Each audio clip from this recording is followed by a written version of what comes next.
Fala pessoal, tudo bem com vocês? Nesse vídeo a gente vai falar um pouco sobre o serviço RDS da AWS, tá? Ou Relational Database Service.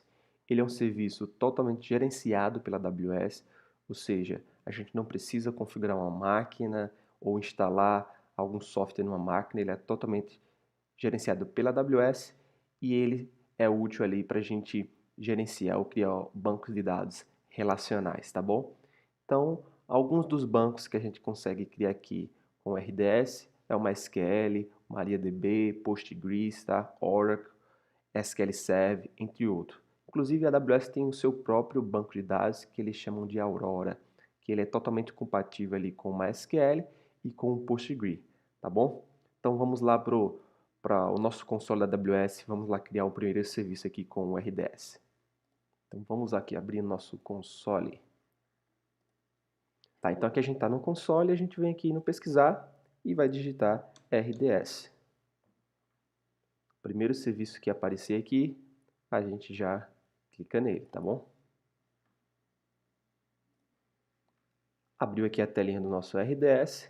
A gente pode clicar aqui nesse link para ver as quantidades de instâncias que nós temos, ou pode ser clicar direto aqui em Create Database. Como a gente não tem nenhum, a gente vai clicar aqui no Create Database. Prontinho, aqui agora a gente consegue criar a nossa primeira instância de um banco de dados, tá? Então aqui a gente vai utilizar o standard para criar ele aqui, tá bom? E aqui na parte de Engine Options a gente vai utilizar aqui o MySQL. Então vamos selecionar aqui o MySQL. Descendo aqui um pouco mais, a gente tem três tipos de template aqui para esse nosso banco de dados, tá? A gente tem um de produção, que ele já é configurado para ser altamente escalável, tá? Ter alta disponibilidade. A gente tem um de teste aqui e a gente tem o Free Tier aqui, que é o plano ali gratuito da AWS. E a gente vai utilizar aqui esse Free Tier, tá bom? Então seleciona aqui o Free Tier, a gente vai descer aqui um pouco mais e aqui em Settings a gente vai conseguir aqui colocar o nome da nossa instância do banco de dados, usuário e senha para a gente conseguir efetuar ali a conexão com o nosso banco de dados, tá? Então aqui eu vou deixar aqui como padrão database 1, tá? Aqui no usuário, a gente vai colocar aqui um usuário para a gente. E aqui no master, a gente vai colocar aqui uma senha, tá bom? Então vou colocar aqui a minha senha. Vou confirmar ela aqui também. Ou, se você preferir, você pode clicar aqui para gerar uma senha automática, uma senha forte, tá bom? Aqui na parte de instâncias e configurações das instâncias, a gente vai deixar aqui o T3 Micro, tá bom? Que ele também faz parte ali, ele está na família das instâncias que comportam ali o Free Tier, tá bom? Então a gente não vai pagar nada por ele. Aqui em Storage, a gente vai deixar o padrão aqui de 20 GB, tá bom? Aqui na parte de conexão, aqui é um detalhe bem importante, ele tem aqui uma configuração para a gente deixar ele público ou não, tá? Se a gente deixar ele aqui não público, então se a gente tentar comunicar aqui da nossa máquina com esse nosso RDS, a gente não vai conseguir. Então, para que a gente consiga fazer isso, a gente vai colocar aqui que a gente consegue e pode acessar ele de forma pública, tá bom? Aqui é uma parte de Security Group que a gente já viu, tá? Então, a gente pode criar um Security Group aqui para nosso RDS, ou a gente pode utilizar um que já existe. A gente vai estar utilizando aqui o default, né, o padrão que ele nos dá aqui também, tá bom? Aqui tem a parte de autenticação da nosso banco de dados, e ele informa aqui três formas de autenticação, uma com password, né, a gente vai utilizar ali o usuário e senha. A gente pode utilizar um serviço da AWS para efetuar essa autenticação, que é o IAM, ou a gente pode utilizar o protocolos Kerberos ali para efetuar essa comunicação também. A gente vai deixar aqui com password e senha. Ok, feito todos esses processos aqui, a gente vai criar agora aqui em Create Database, tá? E vamos aguardar agora aqui a AWS provisionar para a gente esse nosso banco de dados. Já apareceu aqui na nossa lista, tá, de banco de dados, e ele está com o status aqui de criando. Então já já ele vai estar prontinho aí para a gente acessá-lo, tá bom? Enquanto ele está criando aqui, vou mostrar aqui o nosso gerenciador de banco de dados que a gente vai utilizar aqui no nosso curso. A gente vai utilizar o DBIver, tá? Então você pode baixar ele aqui, é totalmente gratuito. Baixa o DBIver, instala ele e a gente vai utilizar ele aqui para comunicarmos ali com o nosso banco de dados, tá bom? Então, no curso a gente vai utilizar o DBIver, mas se você preferir utilizar um da sua preferência, fique à vontade também, tá bom? Então vou voltar lá para o nosso banco de dados e ver como é que ele já está aqui no seu status. Ele ainda está criando, daqui a alguns minutinhos a gente volta para ver novamente seu status, tá bom? Ó, acabou de mudar aqui o status para backup em app. Daqui a pouco ele deve estar aí já com sucesso. Vamos aguardar mais alguns minutinhos. Pronto, nosso banco de dados agora foi criado. E aí esse processo aqui demorou cerca de 6 a 7 minutos aqui para ficar pronto o nosso banco de dados, tá bom? Mas vamos clicar aqui nele. Vamos clicar aqui para ver mais detalhes sobre esse nosso banco de dados, tá?